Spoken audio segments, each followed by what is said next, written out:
Freedom Knows No Color, Chapter 9. In the morning, as the sun was coming up, Julian headed for the wagon maker's shop. He wanted to talk to the old man before he became busy. "Hello," Julian called out. The wagon maker was just unlocking the door to the shop.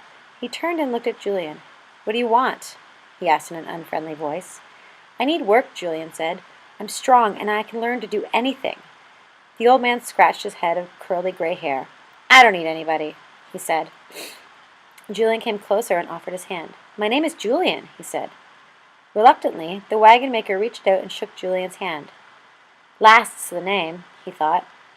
"That's a start," Julian thought. "Mr. Last, I've worked on wagons," Julian said. "I've run a forge, and I've replaced wheels. I could be a big help to you here." "Can't afford anybody," Mr. Last said. Julian glanced around the place. Broken wagons and wheels lay all over the property waiting to be fixed. The elderly man probably didn't make much money working on his own. But if he had a strong young man to help him, he could double, maybe even triple his profits. "I won't cost you anything. For 2 weeks," Julian offered. "I'll work for no wages at all. Then, if I've helped you, your business, you can hire me. If not, I'll be on my way." Mr. Last said nothing. "I'm honest and I'm hard-working, Mr. Last," Julian continued, "and I'll do just about anything." Ben Last scratched the stubble on his chin. "No wages for 2 weeks, you say?" he repeated. "Yes, sir," Julian said, hope rising within him. The older man glanced around at all the work waiting to be done. "All right, then," he said. "You can work for nothing if you've a mind to it. If you're useful, then you've got yourself a job. But if you're as worthless as others I've had over the years here, then you're on your way out with no fuss, you hear?" "It's a deal," Julian said. Mr. Last spat a stream of tobacco juice and said, "What'd you say your name was?" "Julian Julian began, stopping himself. Julian Whitney. It was the first time he had used his father's name. He would use it from now on. It was his right, his birthright. Julian hurried into the wagon maker's shop. For the next 2 weeks, the old man barked orders at Julian, cursed him, and chastised him for his mistakes. Through it all, Julian struggled to learn the rudiments of wagon making.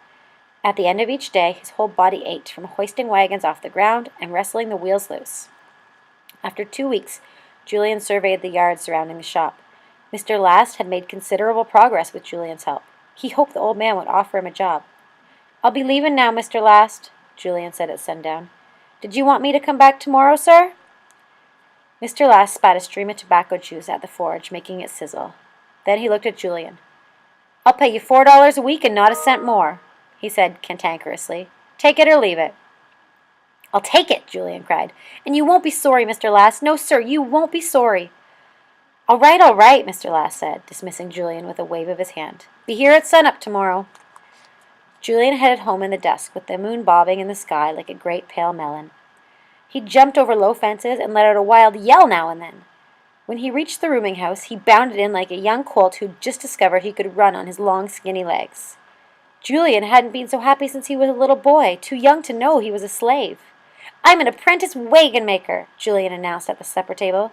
"Good for you," Mrs. Layton said with a big smile. $4 a week," Julian said. "That's wonderful, Julian," Dina said as she placed a plate of hot biscuits on the table. "And I owe it all to you," Julian said, standing up and sweeping her off her feet. "Settle down," Dina laughed. "We've got work to do after supper." "Don't worry," Julian said, returning to his chair. "I'll be ready. I plan on helping Mr. Last write up his bills of sale someday." Julian and Dina had been working together every night. Dina was a patient teacher, and Julian was an eager student. In 2 weeks' time, he had learned to string small words together into sentences. Secretly, Julian was working on a letter to Jim Potter. He wanted to thank Jim for helping him discover who his father was. He planned on surprising Dina with his work, and he was going to ask her to check it over before he sent it. A few nights later, Dina had to work late. Mrs. Marston was ill and needed Dina's attentions. Julian took advantage of his free time to finish his letter. Then he decided to take it over to the Marstons' house.